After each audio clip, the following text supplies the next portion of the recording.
Bonsoir, bon après-midi, bonjour. Nous sommes très heureux d'être avec vous.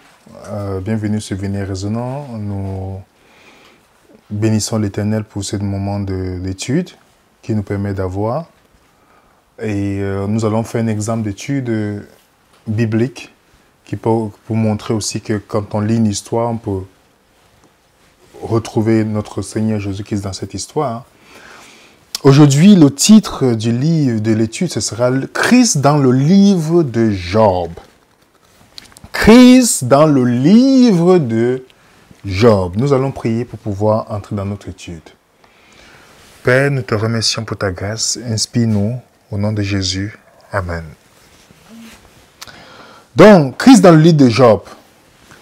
Déjà, vous savez que c'est un livre difficile. Quand il dit difficile, ce n'est pas dans l'étude du livre, mais c'est un livre que les gens ont du mal à accepter parfois certaines situations vis-à-vis de ce livre. Je vais m'expliquer.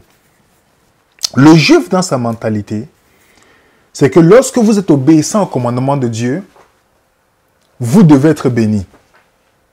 Deutéronome 28 nous dresse ceux qui sont bénis, ceux qui sont maudits.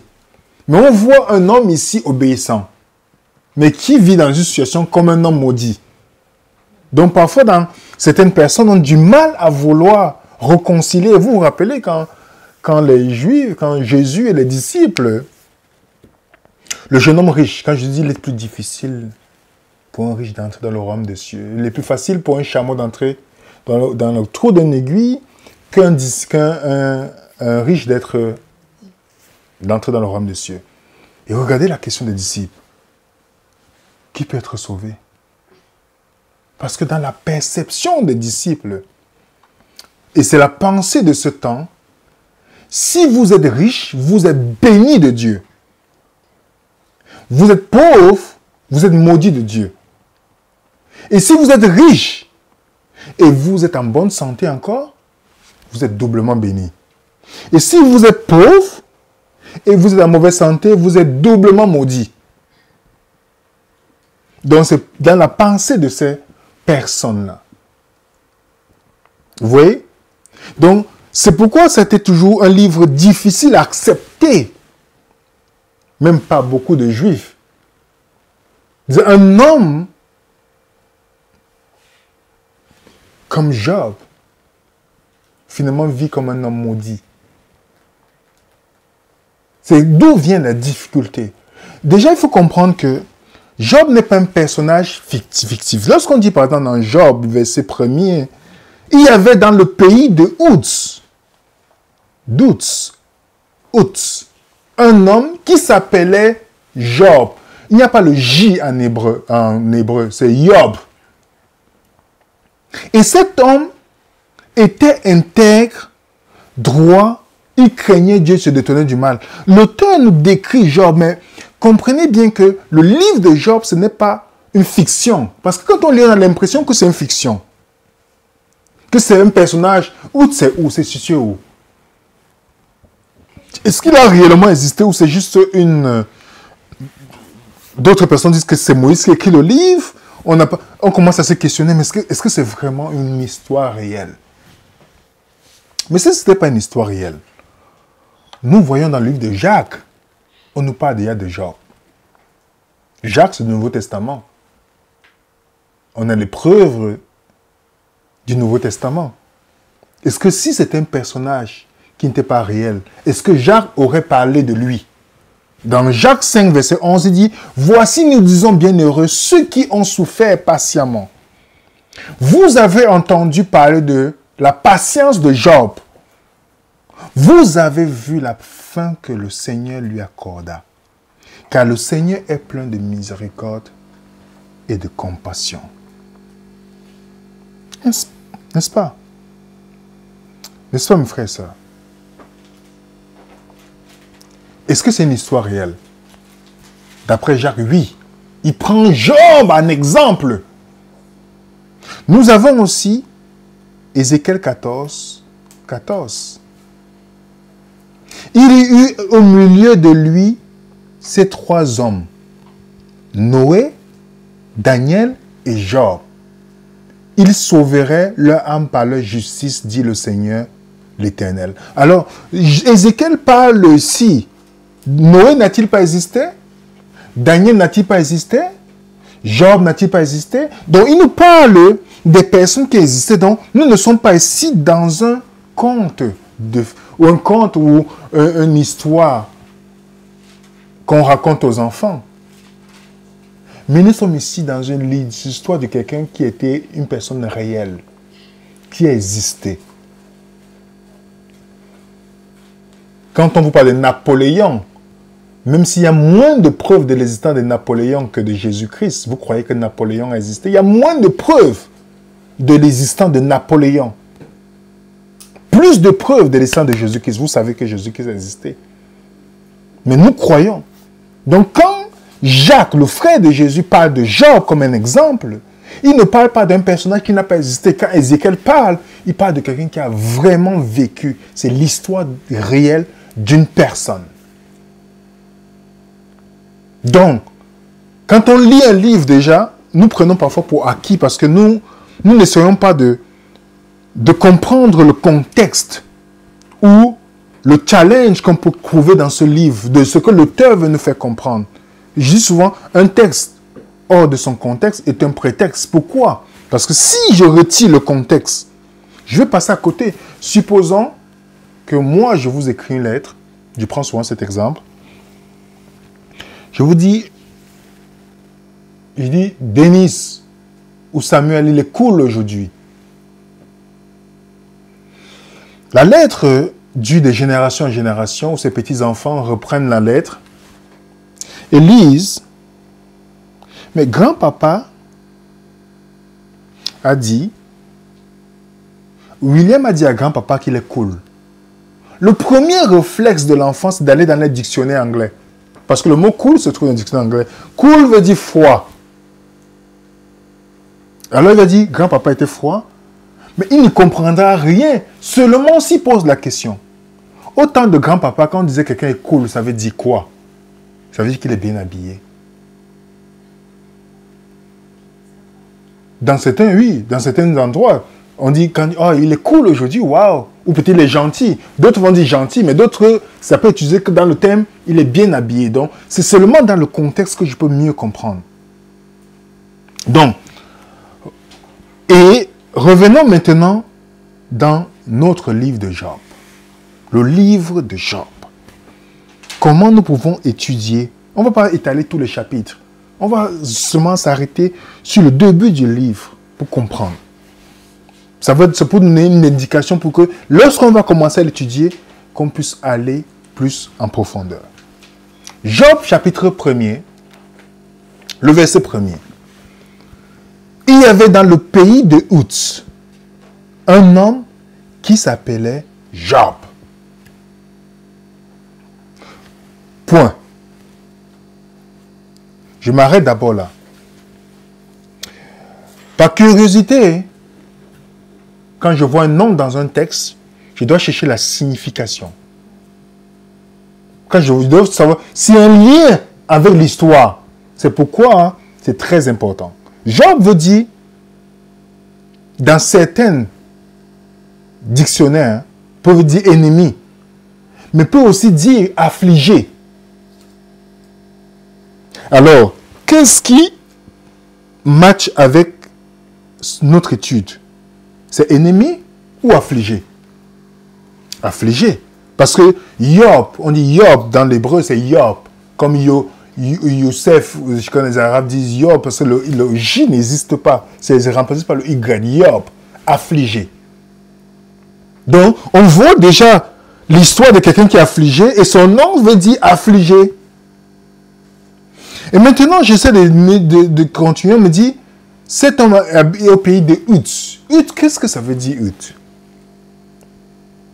Tous les noms que je vois au début, je dois essayer de regarder s'il y a un lien avec le message. Uz veut dire qui consulte ou boit. Ah, intéressant. Donc, qu'est-ce que j'ai ici? Si je reviens pour lire mon texte, qu'est-ce que j'ai? Il y avait un homme au pays de Uz qui faisait quoi? Qui s'appelait Job. J'ai le mot affligé, j'ai le mot bois. Qu'est-ce qu'on peut tirer de ça? On a l'histoire d'un homme affligé sur le bois. On a l'histoire d'un homme affligé sur le bois. Ça nous renvoie à qui? À Jésus-Christ. Donc, la première ligne du verset de Job m'indique déjà l'histoire de Job, mais encore beaucoup plus, parce que l'autre titre de notre livre, c'est qui? C'est quoi? Christ dans le livre de Job. Est-ce qu'on ne voit pas déjà Christ au début de cette histoire?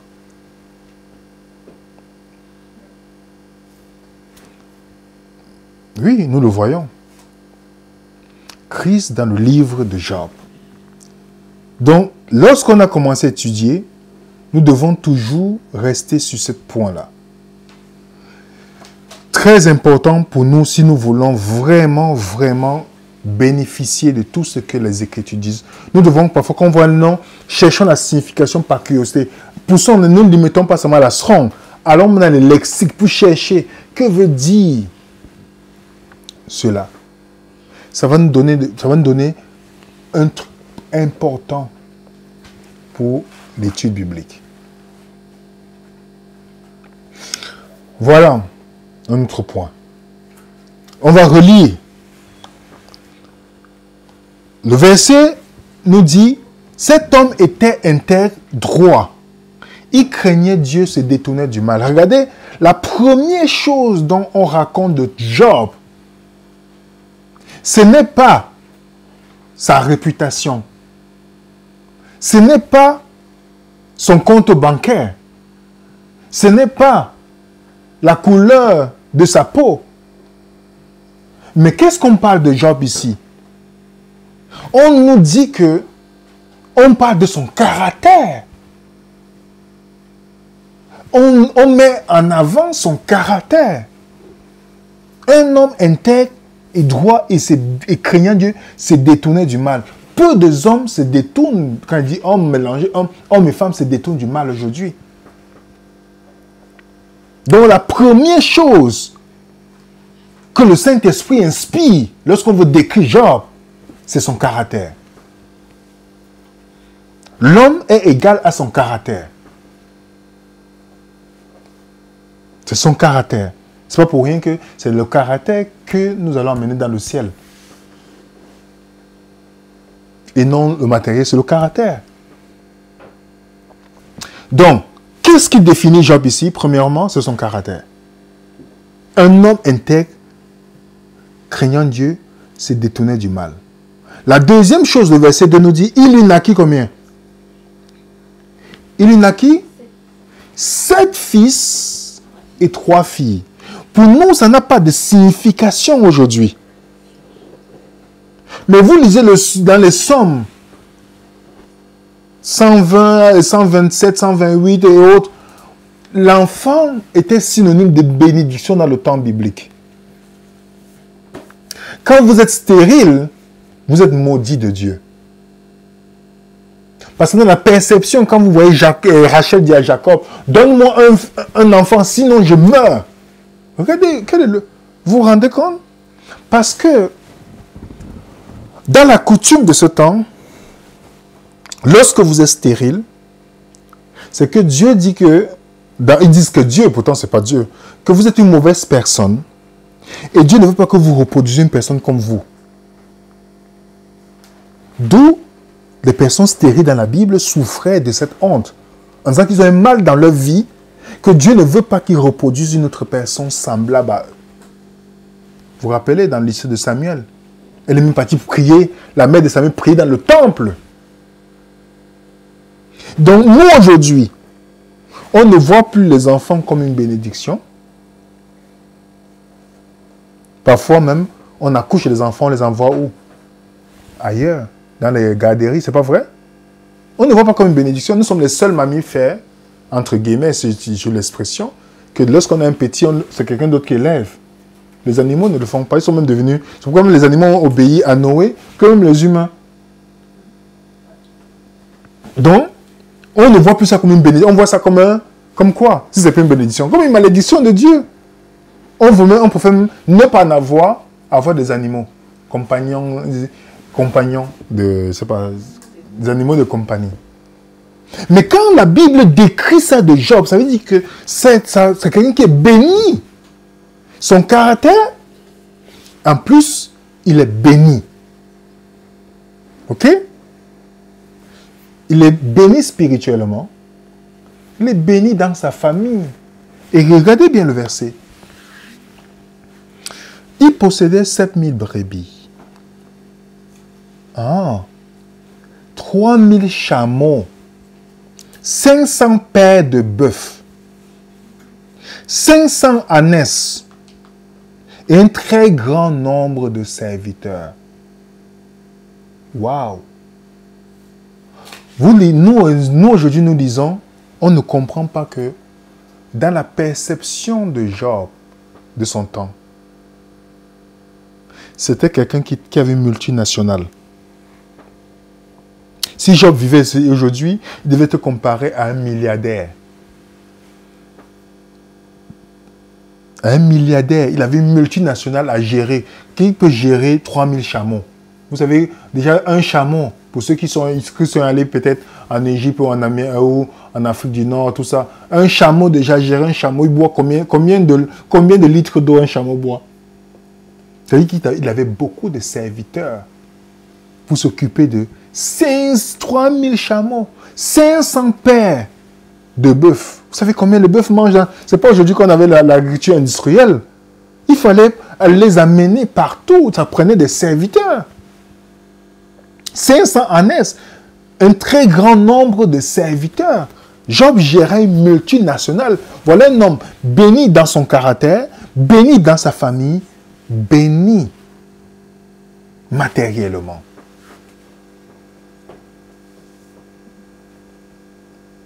Donc, quand je vois déjà ce point, pourquoi on donne cette description? Et cet homme était le plus considérable de tous les fils de l'Orient. On ajoute encore quelque chose. Il était le plus considérable. Donc, Job avait une bonne réputation. Vous lisez même dans Job, à partir, je pense, du verset 28, où on nous parle que personne, des gens venaient près de Job. Personne ne venait vers Job. Il n'était pas béni. Job aidait les pauvres, il aidait tout le monde, il avait une très belle réputation. Il était le plus considérable de tous les fils de l'Orient. Voilà comment on nous décrit Job. Dans le verset 4 à 6, on continue la description de Job. Ses fils allaient les uns chez les autres, donnaient tout à tout un festin. Ils invitaient leurs 3 sœurs à manger, à boire avec eux.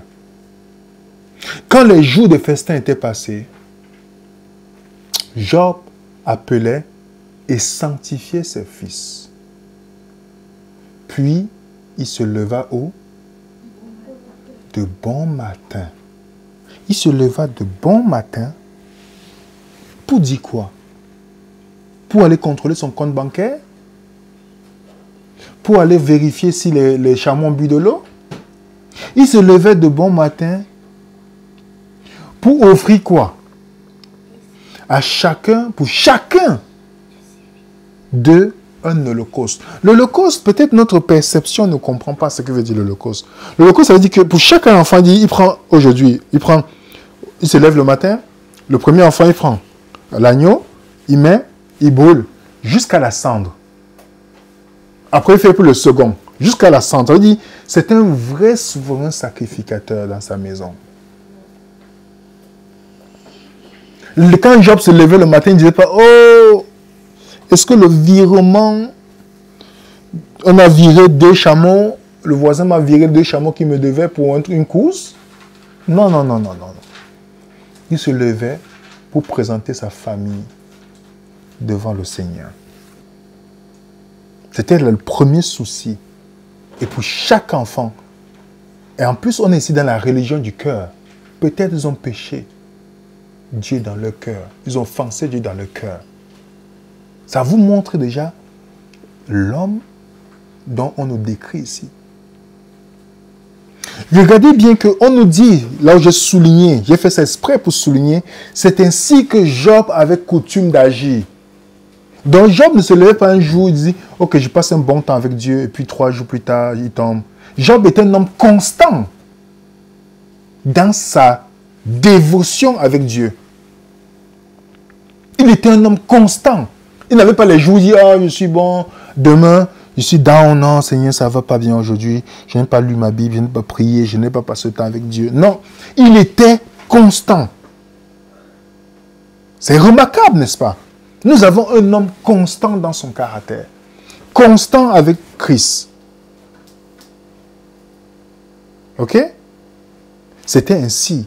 Il y a le plus grand miracle, c'est la transformation de la vie de quelqu'un. Le deuxième miracle, c'est la vie constante. Quand vous avez une vie constante avec Dieu, ça c'est un autre miracle, mes frères et sœurs. Ça c'est un autre miracle. Le verset 6 à 8, on nous dit, si on se limite, c'est le verset que nous avons lu. On vous dit par exemple, voilà l'histoire qu'on vous donne d'un homme qui est riche, béni, beau caractère, tout. Ses enfants, il faisait ceci pour ses enfants. Allez, donnez-nous la fin de l'histoire. Donnez-nous la fin de l'histoire. Vous allez dire, oh, ils ont évangélisé le monde entier, Jésus-Christ est revenu. C'est pas vrai? Mais le verset 6 commence par, oh, vous connaissez ce qu'on a en français, mais où est donc Ornica? Conjonction de coordination. On dit, oh, pour marquer le contraste, oh, les fils de Dieu vinrent un jour se présenter devant l'Éternel. Et Satan vint aussi au milieu d'eux. Mais déjà, qu'est-ce que Satan vient faire au milieu des fils de Dieu? L'Éternel dit à Satan, d'où viens-tu? Il répondit, de parcourir la terre, de me promener. Si vous parcourez une maison, ça vous appartient. Dans l'expression ici, pour ceux qui veulent, peut-être vous ne serez pas d'accord, mais si vous voulez pousser une étude là-dessus, vous allez comprendre, quand vous étudiez les 24 vieillards, 24 anciens, décrits dans Proverbes chapitre 4 et 5, vous allez comprendre que Satan vient ici comme représentant de la terre, parmi les fils de Dieu. Parce que le Ben Elohim veut aussi dire, peut dire les anges, peut dire les humains, comme on voit par exemple dans Deutéronome 14, parlant d'Israël, mais ici, il vient comme le représentant de la terre, puisque la terre est soumise à lui depuis Adam. Donc c'est lui qui a la légitimité. Quand vous voyez dans Luc chapitre 4, il dit à Jésus-Christ, je te prosterne et m'adore, je te donnerai, elle m'a été donnée. Donc il vient dans sa tête, il vient dans l'orgueil que la terre est sous sa domination. J'ai le droit d'assister à cette réunion. À quel jour Dieu se retrouvait avec Adam et les autres fils de Dieu? C'était le jour, il y a un jour que Dieu a fixé. Il dit, ce jour-là, tu arrêtes tout, c'est ce jour qu'on se rencontre. C'est pourquoi on dit, Sha'aba, le repos du Père. C'est ce jour-là. L'ennemi, c'est que ce jour, Dieu a une réunion avec les autres. Moi, il vient comme représentant de la terre. Il pensait qu'il avait tout dominé la terre. Imaginez, vous pensez que oui, tout le monde entier m'appartient, et finalement, on vous dit, non, il y a quelqu'un qui n'est pas sous ta domination là. Ça touche votre orgueil. Ça touche votre orgueil. Quand Dieu dit, ah, d'accord, l'Éternel dit à Satan, as-tu remarqué mon serviteur Job? Il n'y a personne comme lui sur la terre. Tu as dominé tout le monde, mais lui, tu n'as pas dominé. C'est un homme intègre, droit, craignant Dieu, se détournant du mal. C'est très magnifique ici parce que si vous voyez bien le langage qu'il utilise ici, il ne dit pas il me craignant, il dit craignant Dieu. C'est-à-dire qu'il parle avec une personne parmi la divinité. Si vous remarquez bien. Je ne veux pas m'attarder là-dessus, c'est pour attirer notre attention. Satan pense qu'il domine toute la terre, mais finalement, il y a quelqu'un. Satan ne lit pas dans la pensée des gens. Le texte vous prouve déjà. Il ne lit pas. Même dans Daniel, il n'a pas pu interpréter les rêves parce qu'il ne lit pas dans les pensées des gens. Il lit seulement nos actions et ce qui attire notre attention, tout ça, mais il ne lit pas dans nos pensées. Quand Dieu lui dit qu'il n'y a personne comme Job, ça touche ça. Il dit, je pensais que j'avais dominé. Et la première chose que Dieu cite de Job, il ne dit pas, il n'y a personne comme lui sur la terre, il est riche. Il n'y a personne comme lui sur la terre, il a les enfants. Il n'y a personne comme lui sur la terre, il est le plus connu. C'est ça que Dieu met devant. Il ne cite pas toutes ces choses-là. Il dit, il intègre et doit se détournant du mal. C'est son caractère que Dieu met devant. Alors imaginez l'ennemi prononcer vos noms devant Dieu. Qu'est-ce qu'il va dire? Satan va arriver, il va dire, Dieu ne parle pas de cette personne-là. Tu sais ce que la personne fait en privé. Hein? Ah, Seigneur, ne parle pas, tu sais ce qu'elle parle mal de personne. Hein? Tu sais comment elle fait du mal à des gens. Non, non, non, non, non, non. Lui, elle insulte son mari. Hein? Lui, tu vois, il tape son... Ne prononce pas le nom de cette personne, Dieu. Mais Satan n'a pas rien, il n'a rien dit ici. Parce qu'il n'avait rien à reprocher à Job. Rien à reprocher à Job. Est-ce que Dieu peut prononcer nos noms devant l'ennemi? Est-ce que Dieu peut prononcer nos noms? C'est la question. Quand on lit, on dit, imaginez dans la grande controverse, Dieu prononcer mon nom devant l'ennemi. Est-ce que Dieu pourra citer mon nom? Comme l'ennemi sait qu'il ne peut rien reprocher à Job. Pas que Job était juste de lui-même. Mais comme il a mis sa foi, brûler l'holocauste, ça prend l'action de la foi jusqu'à ce que ce soit à la stand. Et qu'est-ce que, comme l'ennemi n'avait rien à dire, qu'est-ce qui se passe? Dans le verset 6, toujours, 9, pardon, excusez-moi, je n'ai pas corrigé ça. Verset 9. Voilà la réponse de Satan. Est-ce d'une manière désintéressée que Job craint Dieu? Est-ce d'une manière désintéressée? Ça, c'est la question, l'une des questions clés dans ce texte. Quand vous voyez ce rapport, parce que, comme Satan n'a rien à faire, ne peut rien trouver ce Job, il va maintenant questionner son motif. Il va dire, si Job t'aime, si Job est sincère, fait tous ces holocaustes le matin, se levant le matin, passe au temps avec Dieu, avec toi. Si Job a toutes ses richesses et fait tout pour être droit, c'est parce qu'il le fait avec un mauvais motif. Il le fait pour que tu le bénisses. Vous comprenez, mes frères et sœurs? Satan ne croit pas que vous et moi, nous servons Dieu pour rien. Satan ne croit pas, je répète. Lui, il se dit que le moment où vous commencez à jeûner, c'est parce que vous espérez quelque chose, Dieu vous donne quelque chose. C'est pourquoi je dis souvent aux gens, le jeûne, les gens qui pensent que quand ils jeûnent, c'est pour obtenir quelque chose, ils n'ont rien compris. Lisez Ésaïe 58. C'est que le vrai jeûne. C'est que je vois les gens souvent, oui, tu as un problème, prie et jeûne. C'est quelle formule ça? Donc quel Dieu va prendre plaisir à la souffrance des gens? C'est quand on va se flageller dans le jeûne. Pourtant, le jeûne ne fait pas du bien à Dieu, ça fait du bien à vous et moi. Dieu a répondu à plusieurs personnes dans la Bible avec le ventre plein. Avec le ventre plein. Qui avait mangé correctement. Il les a répondu. Le jeûne, c'est d'abord pour notre bien, pour notre sensibilité spirituelle. Ce n'est pas pour le bien de Dieu. Et Satan nous donne raison à l'ennemi tout le temps lorsque nous pensons qu'on peut manipuler Dieu avec un jeûne. Dieu il dit, est-ce d'une manière désintéressée que cette fille, que cette femme, que ce jeune homme, cet homme te prie? C'est parce que tu vois, si tu la guéris, elle vient. Si tu ne la guéris pas, elle va te maudire. Si tu ne lui donnes pas la femme qui cherche, il va aller chercher ailleurs. Si tu ne lui donnes pas ça, le travail là, tu vas voir comment il va commencer à te plaindre. Est-ce une manière désintéressée que la personne veut me prêcher? Est-ce que c'est une manière désintéressée? Laisse Seigneur. Lorsqu'une personne va parler mal d'elle, elle va laisser. Lorsqu'une personne va commencer à la calomnier ou le calomnier, il va laisser.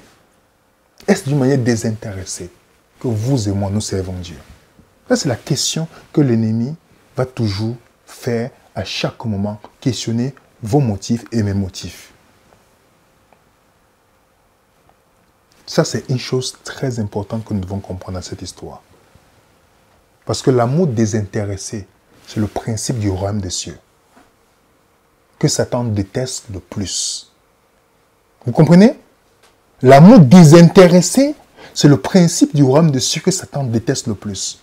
Quand on lit 1 Corinthiens 13, on comprend pourquoi Paul dit, si tu donnes tout, tes vêtements, toute ta nourriture, et tu livres même ton corps pour te brûler, si tu ne fais pas cela par amour, il dit ce qu'elle t'aime ici, agapé, cela ne te sert à rien.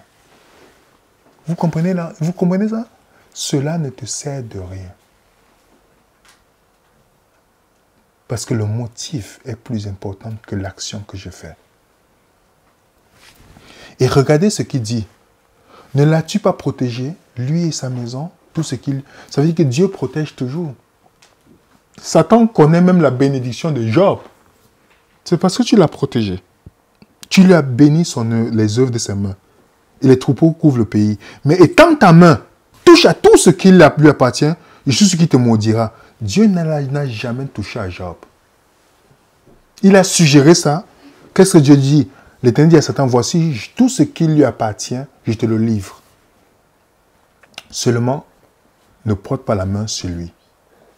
Et Satan se retira devant la face de l'Éternel. On voit qu'à partir de ce moment, les catastrophes dans la vie de Job.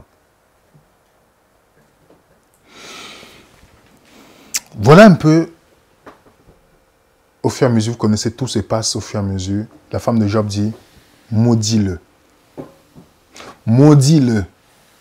Elle dit, qu'est-ce qu'il répond? L'Éternel a donné, l'Éternel a repris. Malgré tout, je bénirai l'Éternel.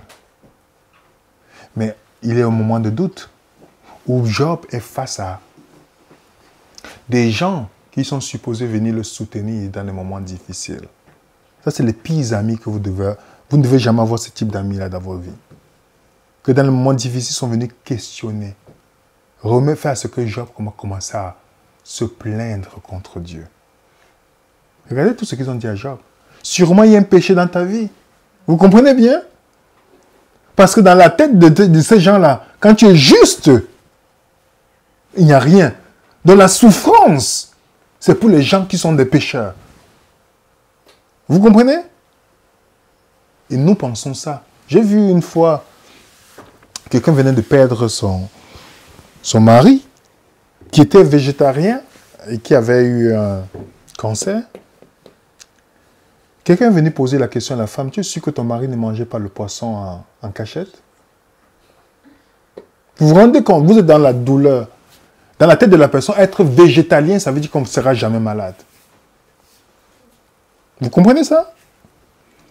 Donc, le fait que je suis devenu végétalien, je ne serai jamais. Donc, si je suis malade, c'est que j'ai triché. La personne n'a pas compris ce qu'on appelle la grande controverse. Donc, quand les gens discutent dans les églises, la plupart des gens se disent, quel est le péché que tu as commis? C'est le diagnostic. Ils ont le diagnostic des Hébreux dans le temps. Ou les disciples de Jésus-Christ, c'est le même diagnostic. Jésus, qui a péché? Cet homme ou ses parents? Parce que pour eux, la maladie, c'est lié au péché.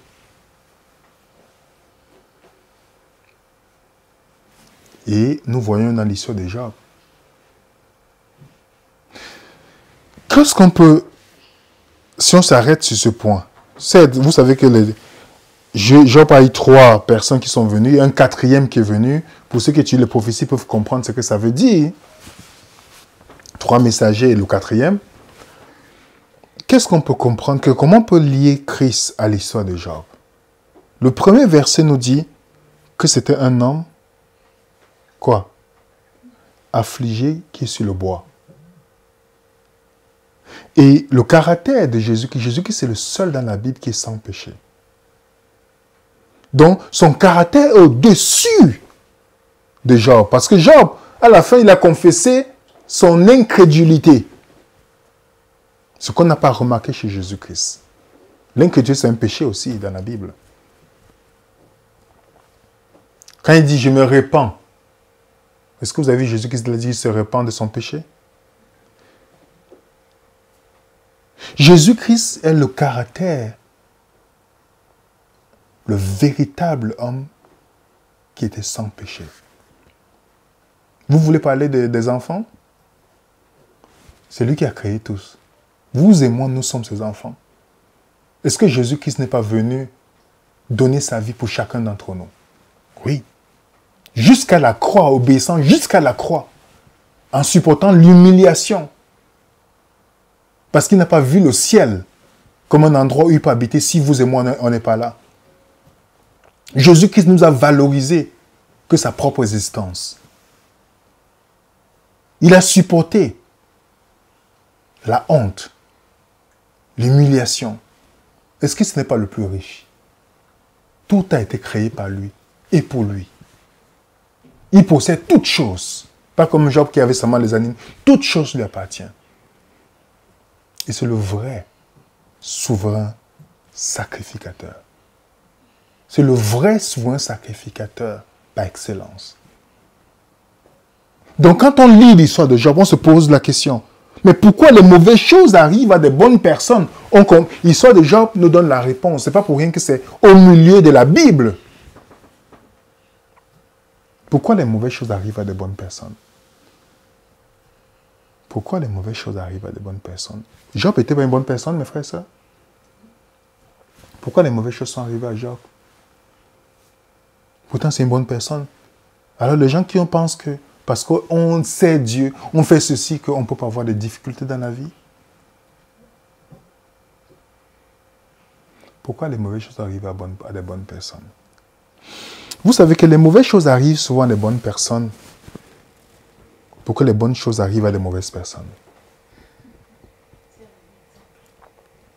Les mauvaises choses arrivent à des bonnes personnes pour que les bonnes choses arrivent à des mauvaises personnes. Jésus-Christ est la seule personne bonne qui existait sur la terre. Les mauvaises choses sont arrivées à Jésus-Christ afin que les bonnes choses nous arrivent. Les mauvaises choses sont arrivées à la personne la plus juste qui existait dans l'histoire de l'humanité. Sans péché, rien.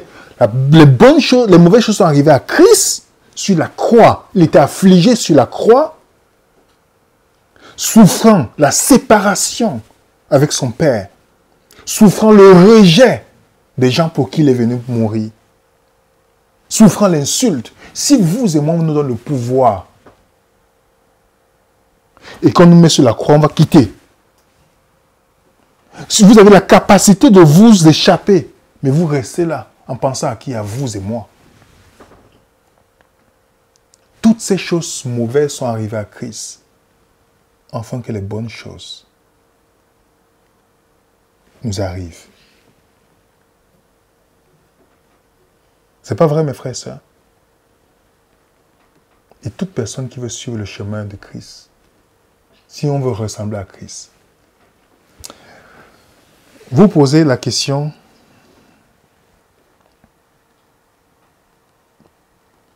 quand la mère de Jacques et Jean sont venus voir Jésus, ils ont dit, Seigneur, je veux que mes fils soient l'un à ta droite, l'un à ta gauche. Vous savez la question que Jésus leur a posée? Penses-tu qu'ils peuvent boire la coupe que je vais boire?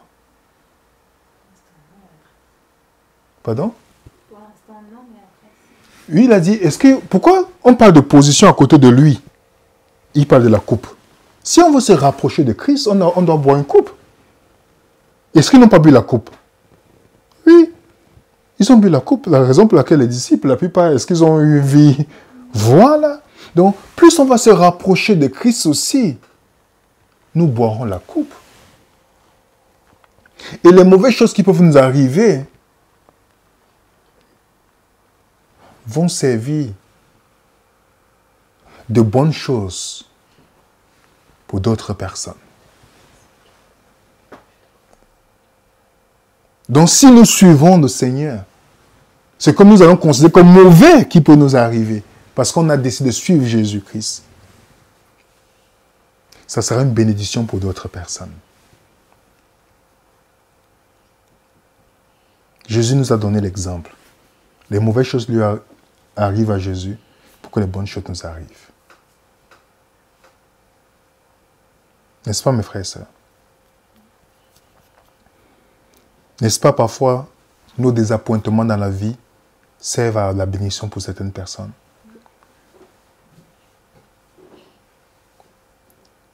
Moi qui suis devant vous, en donnant l'étude biblique, vous pensez que je suis, ou quelqu'un t'a formé quelque part ou autre.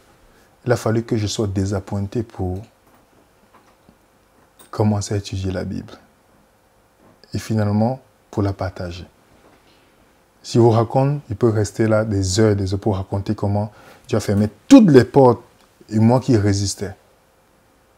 Finalement, des mauvaises choses que je considère mauvaises sont devenues aussi de bonnes choses.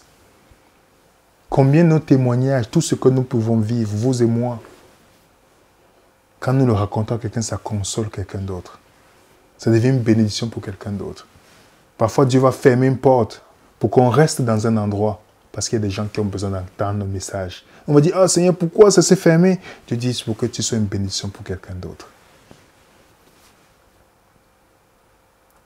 À l'image de Christ. L'homme affligé sur le bois. L'histoire de Job, c'est l'histoire de Christ. C'est l'histoire de Christ dans la vie de Job. Job expérimentait c'est quoi? Suivre son Sauveur. À la fin, il a remercié Dieu pour cette expérience. Vous pouvez lire dans Job 42. Mon oreille avait entendu parler de toi, mais mes yeux te voient maintenant. Mon oreille avait entendu parler, maintenant je vois. Et Job a eu tout ce que, au-delà de ce qu'il pense qu'il avait perdu. Mais est-ce que nous allons rester par amour pour Dieu malgré les difficultés? Parce que la justice retardée de Dieu ne veut pas dire la justice manquée. Dieu se lèvera toujours le dernier. Mais la question, c'est notre motif. Est-ce que nous allons toujours? Regardez Jésus qui est sur la croix. Qu'est-ce qu'il a mené? Il l'a permis de rester sur la croix. C'est l'amour pour son Père et l'amour pour vous et moi. Est-ce que dans les difficultés, nous allons maudire Dieu? Nous allons nous plaindre? Nous allons commencer à accuser Dieu? Et nous allons dire, Satan, même si je prends ma vie, je le louerai toujours. Peu importe, prends tout. Prends ma vie, prends ma carrière, prends tout ce que tu veux. Mais je resterai toujours. Je sais que Dieu m'aime. Je ne questionnerai pas le motif de Dieu. Je saurai que son amour envers moi est un amour qu'il a mené jusqu'à livrer sa vie pour moi. Et l'ennemi ne veut pas justement que nous connaissions cet amour. Et vous savez que ceux qui vont vivre la grande tribulation, la grande difficulté qui viendra dans le monde, c'est seulement ceux qui auront une sécurité dans l'amour de Dieu. Qu'est-ce qui peut permettre à quelqu'un de passer un temps de trouble? C'est pourquoi l'un des fruits de l'esprit, c'est quoi? La patience, la fidélité. La fidélité, c'est l'amour dans la lutte. La patience, c'est l'amour dans l'épreuve. Oui, c'est ça que Dieu veut. Est-ce que notre amour pour Dieu sera comme l'amour de Christ? De supporter même toutes ces situations, juste pour l'amour des âmes et l'amour du Père. Et Satan va nous poser la question, est-ce d'une manière désintéressée que cette personne-ci te suit, Dieu. Elle te suit pour les... Si tu ne lui donnes pas les bénédictions, elle va abandonner aujourd'hui. Est-ce que c'est ce que nous faisons? Que Dieu nous aide et qu'il nous donne la possibilité de ne pas faire ainsi. Et qu'il nous donne la force de connaître son amour pour que nous ne vivons pas dans la peur comme les gens du monde, mais que nous vivons dans l'amour, dans l'assurance, dans cet amour, afin que nous puissions dire comme Paul, l'amour de Dieu me presse. Me presse. Que Dieu vous bénisse abondamment. À très bientôt.